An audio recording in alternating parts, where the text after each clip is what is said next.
When you're packing for a camping trip, do you know what you really need for cooking versus what's just nice to have? If you're brand new to camping or you're just looking to take your camp cooking up a notch, today I'm breaking down the essential camp kitchen gear, whether you're packing light or going all out. Gear up and get outside.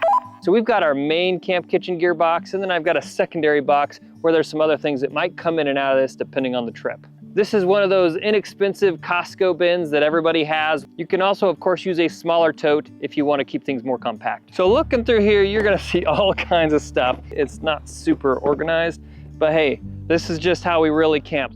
We're gonna look at two different alternatives for each category of camp kitchen gear that we look at. One will be the more comfort or traditional type camp kitchen gear, and then we're gonna look at these more compact, lightweight options that are great whether you're solo camping or family camping, but you really need to conserve space. When I think about camping gear, and that is any camping gear, I try to break it down into systems. Your shelter system, your cooking system, and then within each system there are subsystems. And that method really helps me to think of things kind of holistically and not forget items when I'm packing up for a trip. But if you'd like a little extra help with that, I will send you a free PDF downloadable camping gear checklist when you sign up for our email newsletter. There will be a link in the description below. Let's start with the core of your cooking system, and that is your cook stove. This is the traditional way to go. There are many options like this from many different brands. A 2-burner stove like this is going to give you plenty of cook surface so that you can cook multiple things at once and serve your family dinner in a timely manner. Some of the downsides of these are that they do take up more space. Although I managed to fit this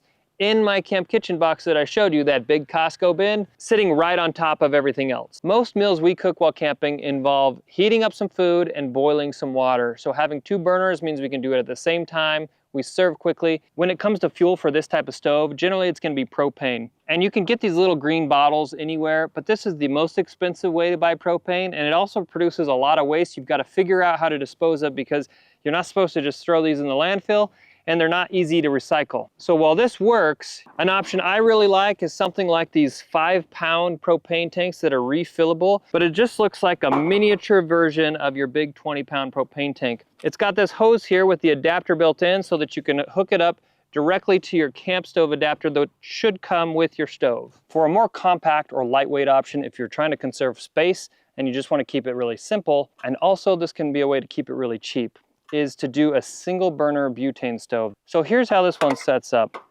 You open it up, fold out that guy. Here's your cook surface. Take your bottle of butane. They just click on like that, close that puppy up, and then look at that.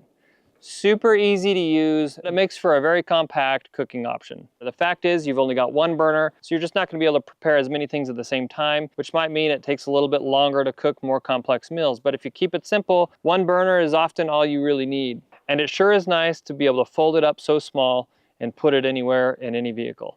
Then of course you have the minimalist stove. This is actually a backpacking stove, and the stove is actually just this part.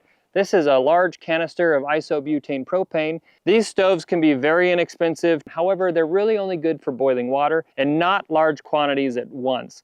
We're talking maybe 1 liter of water or so you can boil. This is great for rehydrating freeze-dried meals or other gross stuff.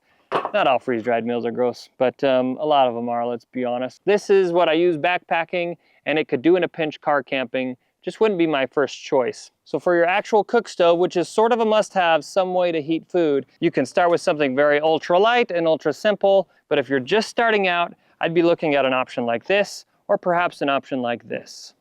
This is all cookware that either lives in our camp box that we currently use, or that lives in that box of misfits that may or may not come with us on a given trip. Some of these are nicer pieces that we finally added, like this Lodge cast iron skillet, and some of these are pieces that we bought at the thrift store and still has the tags on it. If we know we're gonna be cooking a lot of pasta and for a lot of people, we might bring this pot because it's got the pot and a strainer. But more often than not, we choose meals that we can cook on just 2 things.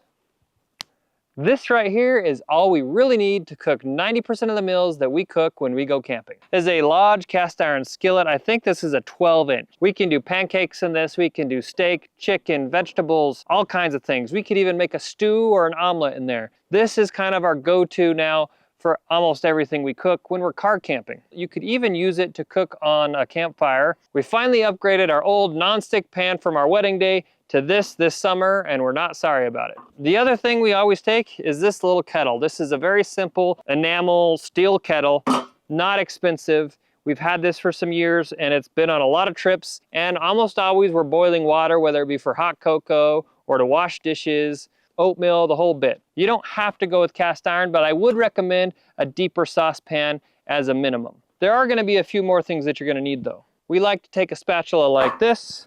We always have a wooden spoon that gets used on just about every meal.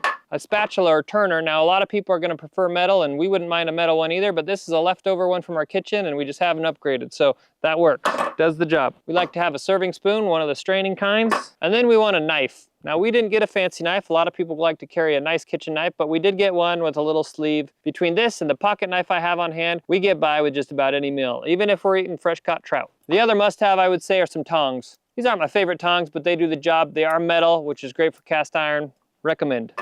We also carry a can opener. This is one that just kind of lives in the box and it doesn't get used every trip. In fact, we don't eat a lot out of the cans, so I'm not sure why we carry it all the time. But anyway, you might want some kind of can opener, especially if you're gonna be drinking some fancy adult beverages. And then a whisk. Scrambled eggs, pancakes, all kinds of things we eat when we're camping need a whisk. Well, I just got this. It doesn't hurt to have some kind of pouch to put all these kind of utensils in. Just keeps things organized and somewhat clean. Although normally we just put them in this measuring cup, which is also used as a measuring cup on occasion. Lastly, I would add a lighter. Even if you have a stove like ours that has an igniter, a lighter is nice as a backup. And finally, we bring a hot mitt and a couple of hot pads. Keeps things from melting like our plastic tablecloth and keeps you protected. Some people like to bring leather gloves, especially insulated leather gloves. Those can be great even for reaching in and grabbing cast iron out of the fire. Just something to protect your hands from the heat. Now, something that might be nice to have, and you might find very attractive when you see it on the interwebs, is those very fancy and very nice nesting cook sets that come all in one contained package. I would put those in the nice to have column, not necessarily in the must have column. Start out with the basic stuff you need to cook simple meals. But if you're not a big fan of the bigger, heavier kettles like this, then you might think about something ultralight and compact like this. Sea to Summit is the sponsor of today's video, and this is their Frontier Collapsible Kettle Cook Set. Sea to Summit is well known for making quality camping gear and especially cookware. This particular cook set comes with these 3 items. Of course, they all collapse down, and this is really the best part and most convenient part about it, especially if you're trying to conserve space, and that is that you can put everything inside of each other rapidly.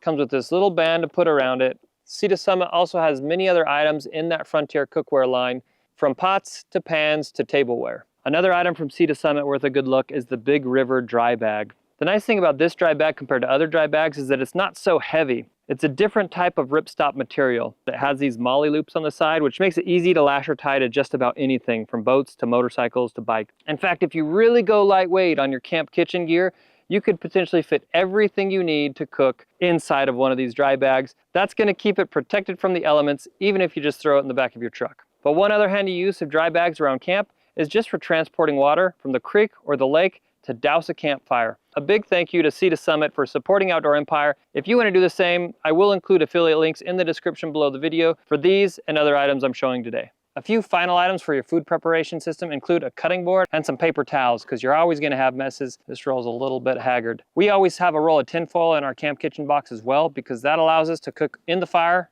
Also allows us to cover food that's already been prepared while it's out so that the bees and the flies and stuff don't get to it. Just bring some cooking oil from home. We like it to be in a small container so it doesn't take up so much space in the bin. Although these can be pretty leaky, so we keep it in a little Ziploc bag. And then we have a series of just repurposed small glass jars that we put spices in. Now, we usually have some onion powder, some garlic, some salt, and some pepper at a minimum. That can be used to season up just about any meal. But take what you like. We do like to take the steel enamel tableware. You can buy a complete set pretty inexpensively. We have enough here for our whole family and even a little extra, but you don't necessarily need all that. If you want to go with something more minimalistic or compact, something like the Sea to Summit Frontier line is also good. For most meals, you can get away with just a bowl and a cup for everybody. One thing to note about this metal tableware is that when you're eating hot food, it gets hot. I don't really find that to be a problem. Your cutlery can come from home or the thrift store, but what you don't see on here is a bunch of plastic goods and paper goods. Now, I'm not a big fan of disposable tableware for camping because, one, I think it's wasteful, but more practically, it just creates a lot of trash that you've got to pack out. If you're planning on throwing away cups and knives and forks and spoons and plates for every meal, that's gonna be a lot of plates and cups and everything else that you need to bring in the vehicle. And then when you go home, you're also bringing it back, except now it's not all nested into each other. It's just all in this big voluminous garbage bag that you've got to deal with. It's also not great for the environment, but that kind of goes without saying. Now, I will take paper goods sometimes, in particular paper plates. I can see the advantage because sometimes you just don't want to do dishes when you're out camping and you want to relax. I get that. If you can have a campfire and burn your paper goods, that's definitely more convenient. But truly, the benefits of reusable gear are that you just have less waste and less garbage to pack out. It also saves you money in the long run because, man, nowadays those plastic goods and those paper goods are getting pretty expensive.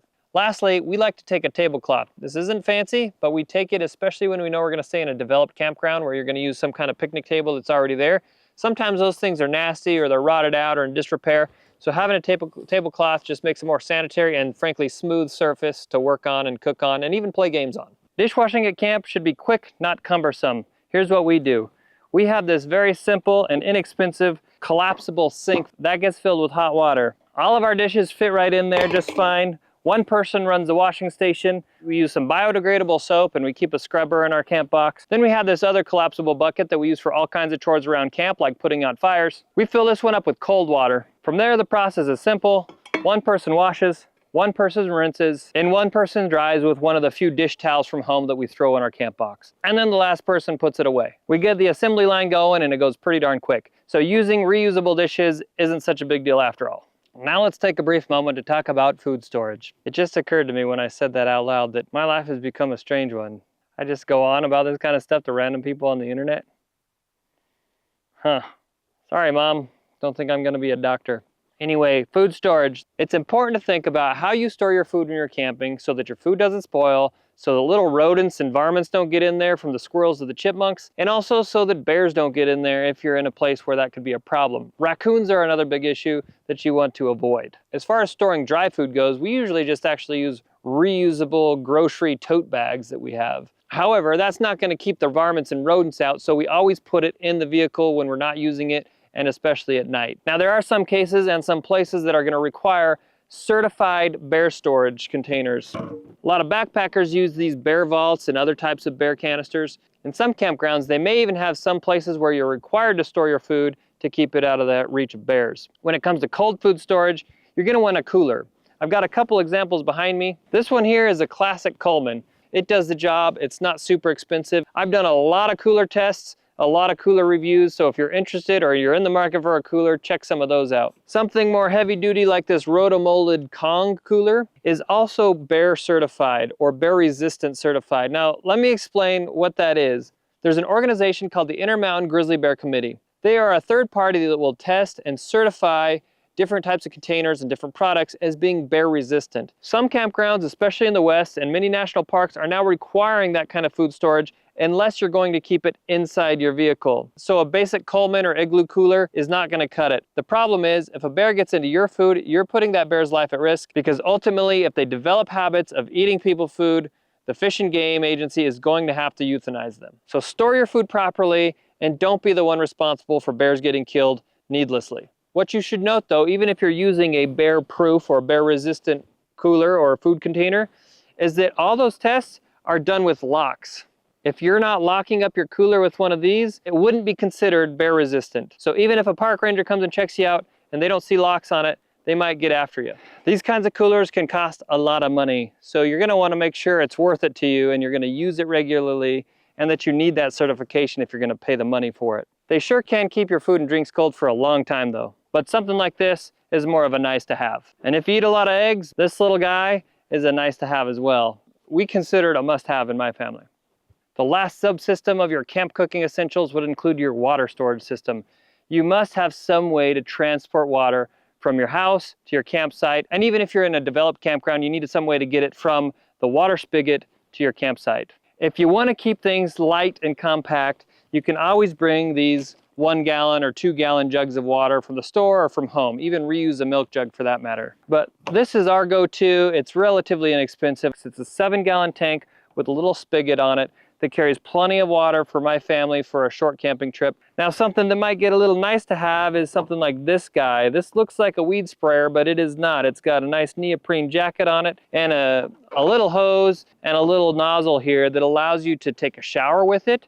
You leave it out in the sun with water in it, it'll warm that water up. You can also use it to wash the dishes, clean things up. I just got it this year, and honestly, I've taken it on several trips and I've not used it a whole lot. So I'm convinced this is not necessary, but it might be something some of you like to have. A water cooler like this can also do the job of either of these, and maybe you can put some ice in it on your way out of town and have cold drinking water for a little bit. If you're going dispersed camping or somewhere without access to fresh water, you either need to be able to pack a lot of it from home, or you might even come prepared with a backup water filter so that you can filter fresh water from streams or lakes into drinking water.